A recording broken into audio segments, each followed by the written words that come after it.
In this video, we'll discuss about trigeminal neuralgia. We'll discuss this topic under definition, classification, etiology, clinical features, diagnosis, differential diagnosis, management.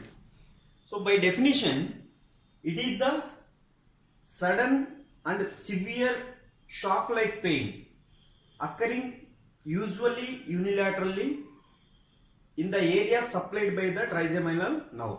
That is fifth cranial nerve. That is why we called it as trigeminal neuralgia. The nerve involved is fifth cranial nerve. Then coming to the classification.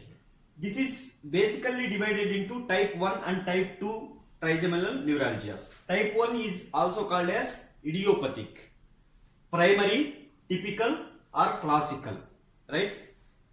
Classical. And type 2 is symptomatic or secondary. That means it is secondary due to some other underlying pathologies or some underlying defects, right?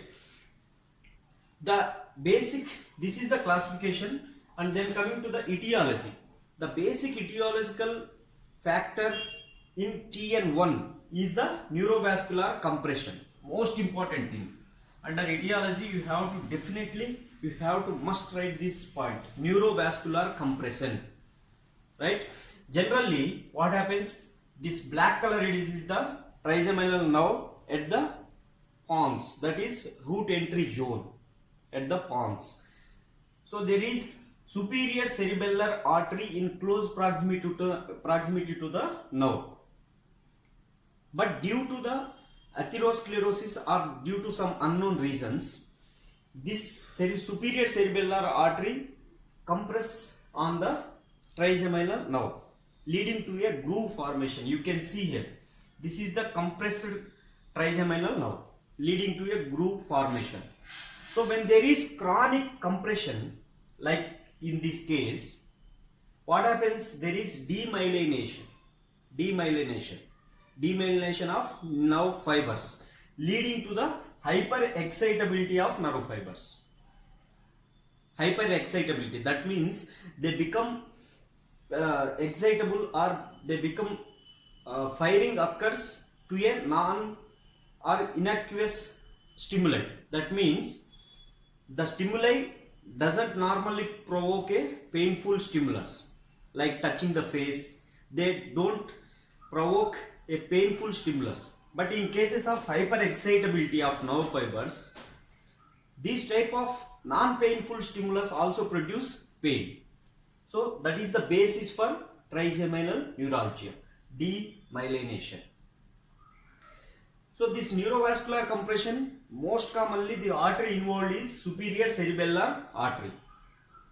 If there is no arterial compression, then veins may compress, or arteriovenous malformations or aneurysms. But the most common is superior cerebellar artery. This is the etiology of TN1, that is classical trigeminal neuralgia. Then coming to the TN2, that is symptomatic. This is maybe due to the underlying disease processes like multiple sclerosis. The underlying mechanism is almost same, compression and leading to demyelination. Multiple sclerosis, post-herpetic neuralgia, otherwise trauma, or space occupying lesions like intracranial tumors, especially tumors of cerebellopontine angle, that is CPA tumors, and Meckel scale. So these are the tumors. So these are the underlying pathologies which may produce TN-like pain. But the basic difference between TN1 and TN2 is, in classical trigeminal neuralgia, pain lasts for only seconds. Okay, after that pain is paroxysmal and it is always unilateral in most of the cases, with some exception, but it is always unilateral. And middle age and old age patients are more affected. That is, classical trigeminal neuralgia is mostly after 40 years. It occurs after 40 years. But in TN2, the pain is almost constant in nature. Patient will give a constant background pain. That means when the pain occurs, it may be for a longer duration. That means the maybe for a 30 minutes or 1 hour like that. Whereas in case of TN1, it is only for seconds.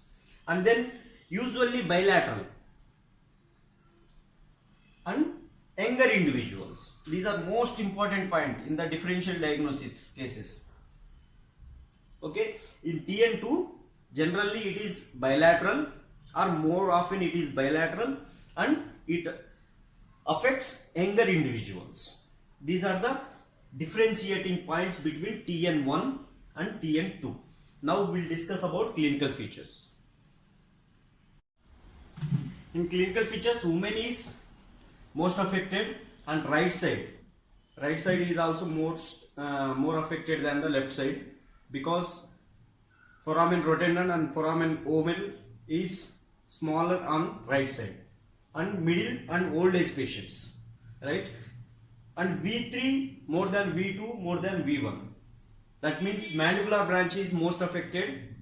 Next is the maxillary branch, and least affected is the V1, that is ophthalmic branch, right? These are the regarding most things, like women most, right side most, like that.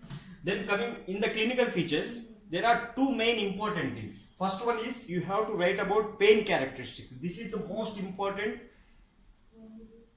regarding this, and in the diagnosis also this is most important, pain characteristics, right? Pain is unilateral, it never crosses midline with exception, right? It is mostly unilateral and short lasting, that is brief, that means occurs for a seconds only. Then sharp, pain is sharp, severe, lancinating. Lancinating means stabbing pain. Always lancinating pain indicates there is nerve irritation, right? And it is electric shock like. These all are pain characteristics. You have to remember and you have to write.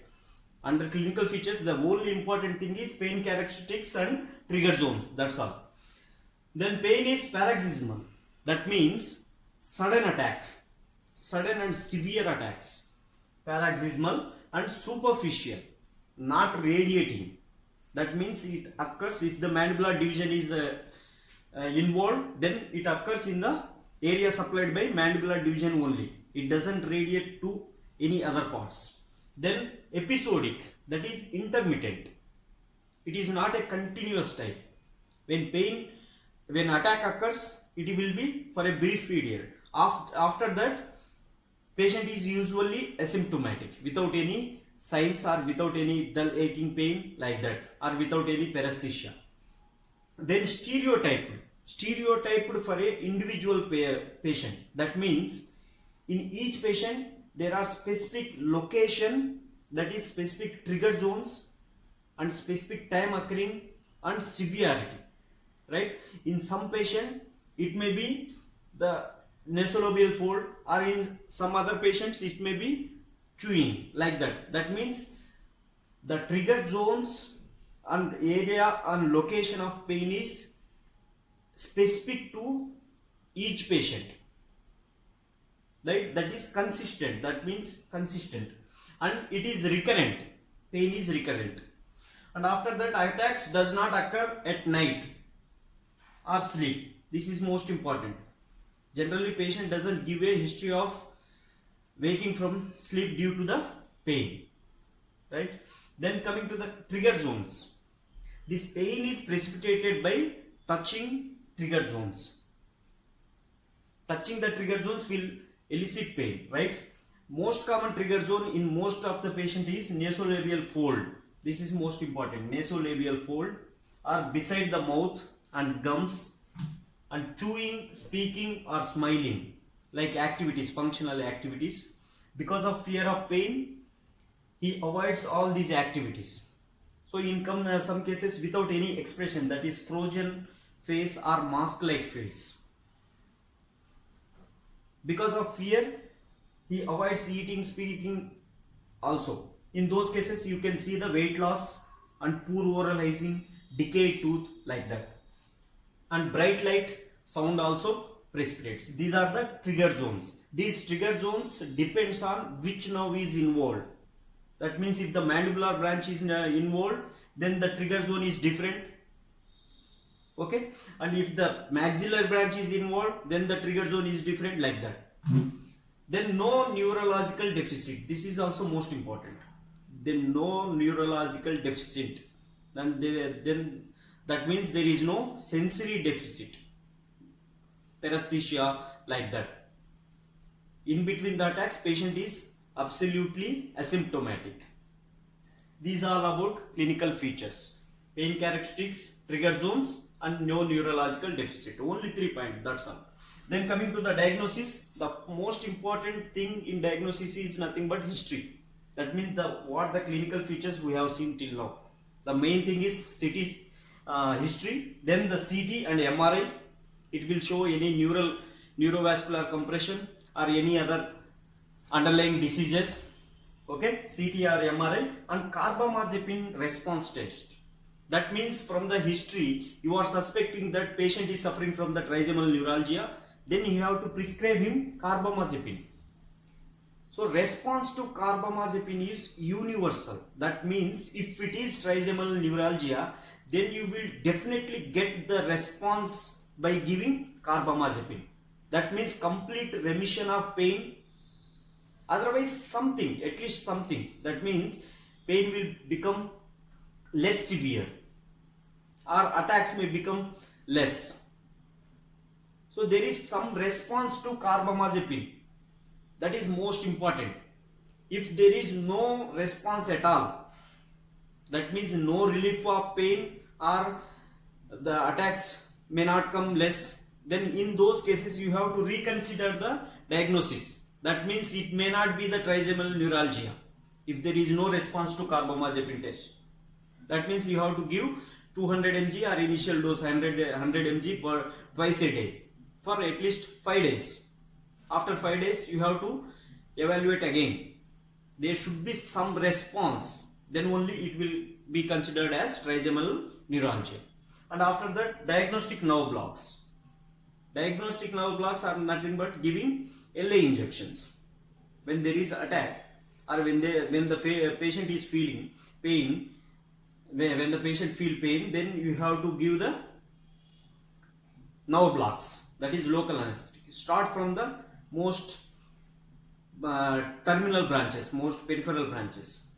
If the mandibular division is involved, then you have to first give the local anesthesia where the pain is there, right? If the pain is there in the chin region, then you have to give the first local anesthesia, then you have to give the mental nerve block, and you have to give the inferior alveolar nerve block.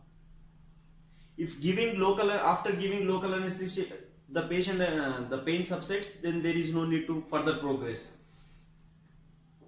If the pain persists, then you have to give the mental nerve block. If the mental nerve block subsides pain, then probably the mental nerve is the involved one, like that, right?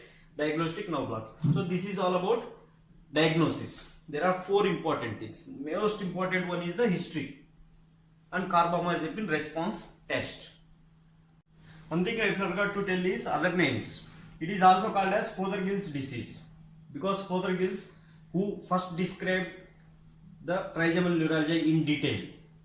And tic douloureux is nothing but painful jerking. When the pain attack occurs, there is spasm of the facial muscles, twitching of facial muscles. That is painful jerking. That is why it is called as tic douloureux. Right? These are the 2 other names. If you like this video, hit the like button, share the video, subscribe the channel.